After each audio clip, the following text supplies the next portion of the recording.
Assalamualaikum warahmatullahi wabarakatuh. Apa kabar rencang semua? Semoga semuanya dalam keadaan sehat, selalu diberikan kelancaran dalam beraktivitas dan juga kelancaran rezeki. Selamat datang saya ucapkan di channel Sukma Arga Radio. Dan jangan lupa rencang semua untuk bisa bergabung dengan cara menekan tombol subscribe dan lonceng notifikasinya.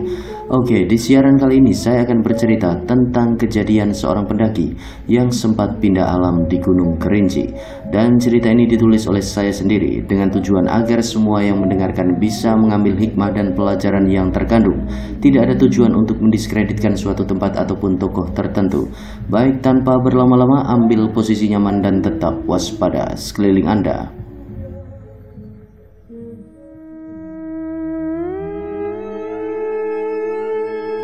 Oke, jadi kali ini saya akan bercerita tentang pendakian Gunung Kerinci di Sumatera. Kisah ini dikirim oleh rencang kita yang bernama Rahman. Dan saat itu dia melakukan pendakian ke Gunung Kerinci pada tahun 2013. Pada waktu itu Rahman dan teman-teman akan berencana melakukan pendakian ke Gunung Kerinci dan kebetulan Rahman ini berdomisili di Jambi, yang jaraknya dari Jambi menuju ke Gunung Kerinci itu memakan waktu sekitar kurang lebih 12 jam. Sedikit untuk informasi bahwa Gunung Kerinci itu memiliki ketinggian sekitar 3.805 meter di atas permukaan laut dan cukup tinggi. Dan ini merupakan gunung di antara Bukit Barisan, di mana di situ merupakan habitat harimau Sumatera juga badak Sumatera. Di Gunung Kerinci ini juga ada kawah. Di atasnya itu ada kawah sedalam 600 meter dan untuk menuju ke Gunung Kerinci ini bisa dilalui dengan dua jalur. Yang pertama ada jalur via Kresik Tuo dan jalur satunya bisa via Solok. Nah, saat melakukan pendakian ke Gunung Kerinci di tahun 2013 itu, kebetulan sekali situasinya setelah Lebaran. Jadi mereka semua mendaki H+3 setelah Lebaran. Kondisinya pada waktu itu masih libur Lebaran dan mereka berangkat mendaki dengan jumlah 5 orang. Dari Jambi mereka berangkat sekitar jam 5 sore, menempuh perjalanan sekitar kurang lebih 12 jam dan mereka pun tiba di daerah Sungai Penuh. Dari situ mereka berlima tidak langsung menuju ke pos perizinan, akan tetapi mereka mampir terlebih dahulu ke rumah salah satu teman mereka untuk sekedar bersilaturahmi. Apalagi momennya pas masih di momen-momen Lebaran. Sampai jam 2 siang baru mereka mulai berangkat menuju ke Kecamatan Kayu Aro. Dan selanjutnya setelah menempuh perjalanan kurang lebih selama 2 jam, barulah pada jam 4 sore mereka sampai di Tugu Macan. Jadi ketika mereka sampai di Tugu Macan itu, mereka sempatkan terlebih dahulu untuk berfoto-foto sebentar, kemudian berjalan lagi melanjutkan ke pos perizinan. Mereka melewati kebun teh yang sangat luas, dan biasanya para pendaki yang akan naik ke Gunung Kerinci itu dari Tugu Macan menuju ke pos perizinan ini biasanya mereka naik pick up atau mobil sayur. Cuma mungkin karena pada saat itu momennya sedang Lebaran, sedang liburan, jadi transportasi tersebut lagi tidak ada. Sampai pada akhirnya mereka memutuskan untuk berjalan kaki sekitar hampir 2 jam menuju ke pos perizinan. Nah, saat melewati pos perizinan ini mereka jalan kaki melewati kebun teh yang sangat luas sekali. Dan kebun teh ini memang terkenal luas, bahkan bisa jadi ini yang terluas di dunia, kebun teh yang ada di Kayu Aro itu. Dan selama hampir 2 jam berjalan, mereka pun sampai di Pondok R10 atau pondok yang biasa digunakan untuk mengawasi para pendaki yang akan naik ke Gunung Kerinci. Ketika sampai di Pondok R10 ini, tidak ada penjaga yang ada di situ. Nah, Rahman dan teman-teman berpikir mungkin karena ini masih musim liburan, jadi belum ada petugas yang jaga. Bisa jadi petugasnya juga masih liburan. Sampai pada akhirnya karena tidak ada yang jaga, Rahman dan teman-teman memutuskan untuk langsung melanjutkan perjalanan lagi menuju ke Pintu Rimba. Nah, awalnya Rahman dan teman-teman ini memang berencana untuk ngecamp terlebih dahulu di sekitaran lokasi Pintu Rimba itu. Dan saat perjalanan menuju ke Pintu Rimba ini, jalan mulai makadam, terus tanah yang padat, sempit, dan landai. Dari situ jalur masih belum terlalu terjal dan jalur-jalur ini adalah jalur awal untuk mengumpulkan tenaga. karena untuk selanjutnya akan jarang sekali menemui jalur landai di sekitar pendakian Gunung Kerinci itu. Ketika mereka berencana akan membuka tenda di pintu rimba, mereka memasuki gapura selamat datang terlebih dahulu dan nampak ada bangunan bekas kamar mandi yang memang sudah tidak terpakai di situ. Dan pada akhirnya mereka di sekitaran lokasi pintu rimba, mereka mendirikan tenda, terus masak-masak sebentar, dilanjutkan ngobrol-ngobrol. Dan gak lama kemudian mereka pun tidur untuk menjaga stamina, karena memang dari awal Rahman dan teman-teman sepakat untuk melakukan pendakian ini secara santai, jadi tidak mengejar waktu sama sekali. Mereka bisa santai sepanjang perjalanan. Nah, pada saat tidur di lokasi pintu rimba, Rahman itu dalam tidurnya bermimpi kalau dia melihat ada sebuah istana yang besar di atas puncak Kerinci, tepatnya di kawah gunungnya itu. Tapi anehnya, dia melihat istana yang besar, tapi di depannya ini ada lalu lalang aktivitas orang. Dan ketika didekati, ternyata yang Rahman lihat itu adalah manusia dengan ukuran yang tidak wajar. Ukurannya besar dan berkepala hewan. Jadi orang-orang dengan kepala hewan ini lalu lalang dan beberapa dari mereka ini seperti memukul batu yang besar. Dan batu yang besar itu kemudian menjadi serpihan kecil, terus dipukul-pukul sampai jadi seperti pasir dan dimasukkan ke dalam tungku yang ukurannya besar dengan nyala api yang berkobar-kobar. Nah, di mimpinya ini, Rahman merasa aneh sekali dan tiba-tiba dia terbangun karena teman-temannya membangunkan dia untuk melaksanakan ibadah sholat subuh. Dan setelah selesai sholat subuh, mulailah mereka semua ini masak, ngopi, dan ngobrol-ngobrol santai. Sampai di sekitaran jam 9 pagi, Rahman dan teman-teman ini mulai bongkar tenda, berkemas-kemas dan melanjutkan perjalanan kembali. Nah, ketika mereka akan memasuki hutan yang lebat dan vegetasi akan mulai rapat, mereka berdoa bersama-sama dan pada saat itu, Rahman ini di dalam hatinya juga berdoa dan meminta izin ke penghuni hutan itu seperti, "Assalamualaikum, niat kami ingin bersilaturahmi, ingin naik ke Gunung Kerinci untuk bertadabur alam dan mensyukuri indahnya ciptaan Allah. Kami kesini tidak punya niatan buruk." Dan setelah Rahman selesai berdoa, ada sesuatu yang membuat tengkuknya ini merasa agak merinding. Dia pun menoleh ke belakang dan tiba-tiba di belakang rombongan mereka ini ada bayangan hitam dari dua sosok yang entah pada waktu itu apa. Jadi yang melihat cuma si Rahman. Setelahnya dua sosok bayangan itu menghilang di balik rimbunya pepohonan. Dan Rahman ini tidak bilang sama teman-teman yang lain, karena dia melihat teman-temannya ini nampak biasa saja, seperti tidak melihat penampakan barusan. Jadi dia ini tidak mau kalau toh dia bilang sama teman-temannya, dia khawatir mereka semua akan takut dan jadi satu masalah tersendiri nantinya. Dan gak begitu lama, mereka melanjutkan perjalanan. Rahman kembali merasakan hal yang sama. Dia menoleh lagi ke belakang dan benar saja, dua sosok bayangan hitam tadi ada di belakang mereka. Jadi seolah-olah seperti sedang mengawal mereka. Rahman ini berusaha untuk tetap tenang. Dia berjalan sembari berucap lirih, "Astagfirullahaladzim." Singkat cerita, sampailah mereka di pos 1 yang namanya Bangku Panjang, dan ketinggiannya itu sudah mencapai sekitar 1.800-an meter di atas permukaan laut. Nah, di situ Rahman dan teman-teman bersantai sejenak untuk sekedar minum dan merokok 1 atau 2 batang untuk melepaskan lelah. Dan pada saat istirahat itu, Rahman sudah tidak melihat dua sosok bayangan hitam yang seperti mengikuti mereka tadi. Alhamdulillah. Dan setelah cukup beristirahat, Rahman dan rombongan ini melanjutkan jalan kaki lagi. Mereka jalan pelan-pelan dan setelah mereka jalan cukup jauh, mereka kembali berhenti untuk mengatur nafas. Dan di situ Rahman bilang ke teman-teman yang lain, "Kita istirahat di sini jangan terlalu lama karena di area ini adalah habitat harimau Sumatera. Jadi khawatirnya kedatangan kita ini mengganggu mereka." Nah, dalam perjalanan itu, jalur pendakiannya masih agak landai. Dan lama-kelamaan jalur itu pun semakin menanjak. Dan tibalah mereka di satu lokasi yang dinamakan Batu Lumut. Di sana mereka mengisi air dan Rahman ini kembali bilang ke teman-temannya, "Ayo kita cepetan jalan lagi kalau sudah ambil airnya. Karena di area ini adalah habitat harimau Sumatera juga." Jadi memang di pos 1, pos 2, dan pos 3 masih seringkali dijumpai harimau Sumatera ini yang kadang lewat atau terkadang juga melintas. Akhirnya mereka lanjut menuju ke pos 3, dan begitu sampai di pos 3, kondisi sudah mulai hujan, jadi mereka mulai memakai jas hujan untuk melanjutkan perjalanan. Nah, jalur yang mereka lewati di tengah hujan itu didominasi oleh akar-akar pohon yang besar, jadi mereka juga cukup kesulitan, akan tetapi mereka semua tampak tetap bersemangat dan terus melanjutkan perjalanan untuk menuju shelter 1.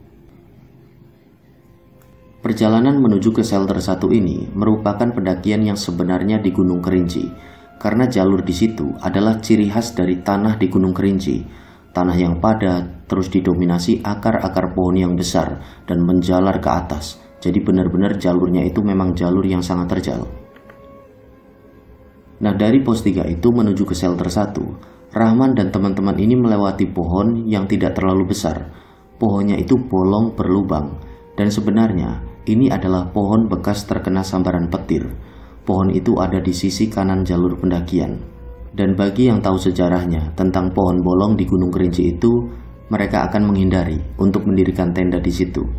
Karena ada cerita bahwa pohon bolong ini dulunya pernah dipakai untuk menyimpan mayat pendaki. Jadi ada mayat pendaki yang meninggal di Gunung Kerinci, lalu sengaja diletakkan di situ. Karena pada waktu itu sedang ada badai yang sangat besar. Dan untuk menghindari badai itu, mayatnya pun disimpan di situ terlebih dahulu. Dan ketika badai berhenti, barulah jenazah diambil lagi untuk dibawa turun. Nah, itu baru cerita yang pertama. Lalu cerita yang lain juga banyak yang beredar, bahwa di pohon itu juga banyak sekali penunggunya. Konon katanya, seringkali ada penampakan nenek tua yang jalan di malam hari sambil ketawa. Ada juga genderuwo yang seringkali nampak di sisi pohon bolong itu. Bahkan beberapa warga juga menghubung-hubungkan tentang cerita-cerita pendaki yang hilang di Gunung Kerinci dengan adanya pohon bolong itu. Jadi banyak spekulasi bahwa pendaki yang hilang itu dibawa ke alam lain melalui pohon bolong itu. Rahman dan teman-teman masih melanjutkan perjalanan dan target awal mereka ini akan mendirikan tenda di shelter 2. Tapi karena kondisi mereka yang jalan santai dan beberapa teman Rahman ini juga ada yang kelelahan, jadi akhirnya mereka mendirikan tenda di shelter 1. Dan di shelter 1 ini ketinggiannya sudah mencapai sekitar 2.500-an meter di atas permukaan laut. Terus di shelter 1 ini bisa diisi sekitar 15 tenda. Dan dari shelter 1 ini juga sudah kelihatan lereng Kerinci yang gagah. Setelahnya Rahman itu dapat tugas untuk memasang tenda dan juga bikin kopi. Sementara beberapa teman lainnya ini ada yang ambil air, ada yang menanak nasi dan lauk pauknya untuk makan malam. Pada saat itu, belum ada kejadian-kejadian yang aneh. Semuanya masih normal. Jadi cuma kabut yang bisa dikatakan sangat tebal menyelimuti sekitaran area tempat mereka mendirikan tenda. Dan singkat cerita, setelah selesai makan malam dan ngopi-ngopi, akhirnya mereka tidur. Dan pada saat itu, suhu terasa sangat dingin sekali. Sampai si Rahman dan teman-teman ini 2 jam sekali itu terbangun gara-gara kedinginan. Mereka menggigil, bangun, kemudian tidur lagi saking dinginnya. Sampai di subuh hari itu mereka tidur tidak nyenyak. Dan di pagi harinya, aktivitas mulai berjalan seperti biasa. Mereka ngopi, masak, dan lain-lain. Nah, di jam 8 pagi mereka mulai berangkat lagi untuk menuju ke shelter 2. Nah, menuju ke shelter 2 ini, kontur tanah sudah sangat padat. Akar-akar pohon yang besar masih mendominasi dan jalur itu merupakan jalur yang terpanjang di antara jalur-jalur yang lain untuk sampai ke puncak dari Gunung Kerinci. Sesampainya di shelter 2, Rahman dan teman-teman ini istirahat sebentar dan gak lama kemudian lanjut jalan lagi menuju ke shelter 3. Perjalanan antara shelter 2 ke shelter 3 ini merupakan trek yang paling berat. Akar pohon besar yang mendominasi, terus tanah yang tinggi, apalagi di sana ada akar-akar yang membentuk seperti terowongan. Jadi mereka sesekali harus merunduk, terus masuk lagi, dan terkadang juga tas carrier mereka itu nyangkut di akar pohon-pohon itu. Jadi aktivitas seperti memanjat, melipir, merayap, merangkak itu seringkali dilakukan ketika melewati jalur itu. Singkat cerita, di sore harinya sampailah mereka di shelter 3 dan kondisi hujan pada waktu itu dengan cukup lebat. Ketinggian di sana sudah mencapai sekitar 3.200-an meter di atas permukaan laut dan lokasinya memang sangat luas. Dan setelahnya mereka mulai memasang satu tenda, di mana ketika ngecamp sebelumnya mereka memasang 2 tenda. Jadi kenapa mereka cuma memasang satu tenda di sana? Karena untuk menjaga atau mewaspadai kondisi cuaca pada saat itu yang sedang diguyur hujan lebat dan lokasinya cukup terbuka. Nah, mereka ini kan cukup khawatir akan datang badai, dan kalau misalnya benar-benar badai datang dengan adanya satu tenda diisi dengan 5 orang, minimal tenda itu jadi berat bebannya dan mengurangi gerak dari tenda itu sendiri, jadi lebih aman. Itulah alasan kenapa mereka cuma mendirikan satu tenda ketika berada di sana. Dan ternyata yang dikhawatirkan Rahman dan teman-teman ini benar. Jadi setelah maghrib, di mana kondisinya sudah gelap, hujan semakin turun dengan sangat lebat dan ditambah pula dengan petir, mereka berlima berada di dalam tenda, dan kondisi tenda pada saat itu seperti dihantam dengan sangat keras. Dan beberapa dari mereka ini sempat ada yang ngecek keluar karena seperti mendengar lemparan batu kerikil, dan ternyata memang ada batu es dengan ukuran kecil-kecil itu menerpa tenda mereka. Nah, pada momen itulah mulai muncul kepanikan. Ada yang menundukkan kepala karena ketakutan, ada yang wajahnya panik, ada yang mulai berzikir, dan si Rahman sendiri memutuskan untuk baca-baca ayat kursi. Dia baca ayat kursi, Allahu la ilaha wal hayyul qayyum, dan suasananya benar-benar sangat mencekam. Dan di tengah kondisi seperti itu, tiba-tiba Rahman yang sedang membaca ayat kursi berulang-ulang, antara sadar dan tidak sadar, dia itu seperti melihat satu sinar kecil dari atas puncak, dan sinar itu perlahan membesar, semakin membesar, kemudian membentuk seperti kereta yang ditarik oleh 2 ekor harimau hitam yang berukuran besar.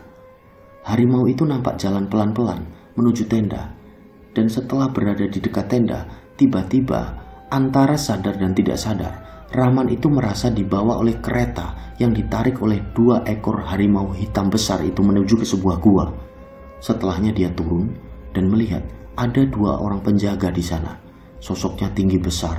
Mereka bertubuh layaknya manusia pada umumnya, tapi berkepala hewan. Dan 2 sosok penjaga itu nampak membawa tombak. Pada saat itu, Rahman merasa ketakutan.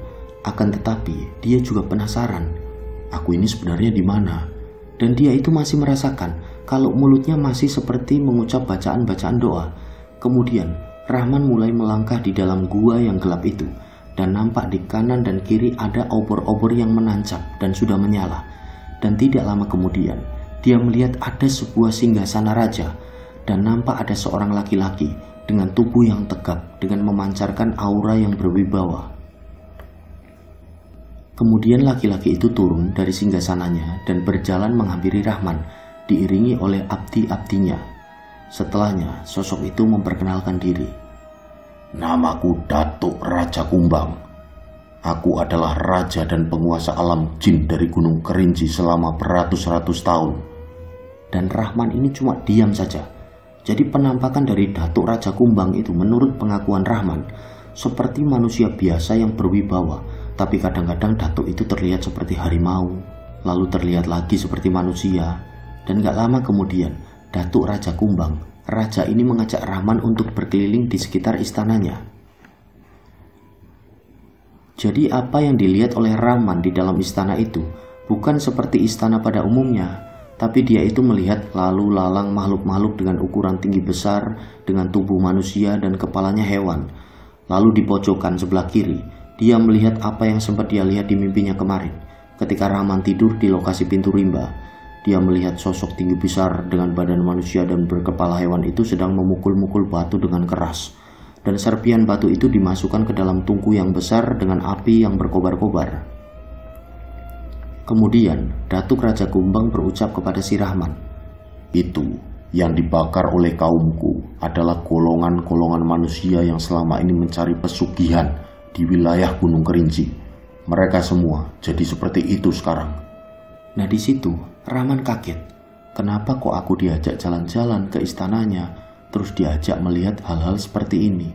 Dan intinya pada waktu itu Rahman ngobrol banyak dengan sang raja ini.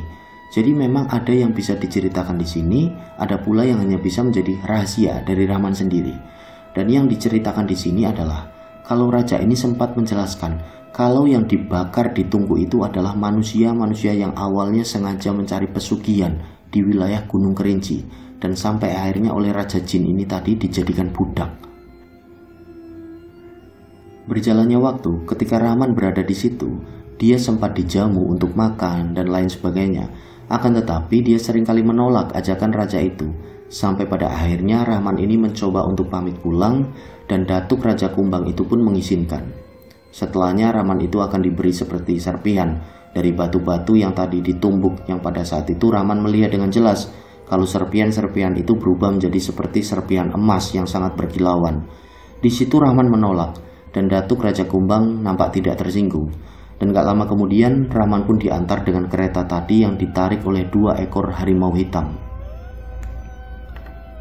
Nah, ketika kereta itu sudah mendekati tenda, tiba-tiba Rahman kembali lagi ke posisi awal ketika dia masih baca ayat kursi tadi. Dan di situ teman-temannya ini tanya, "Man, kamu kenapa, Man?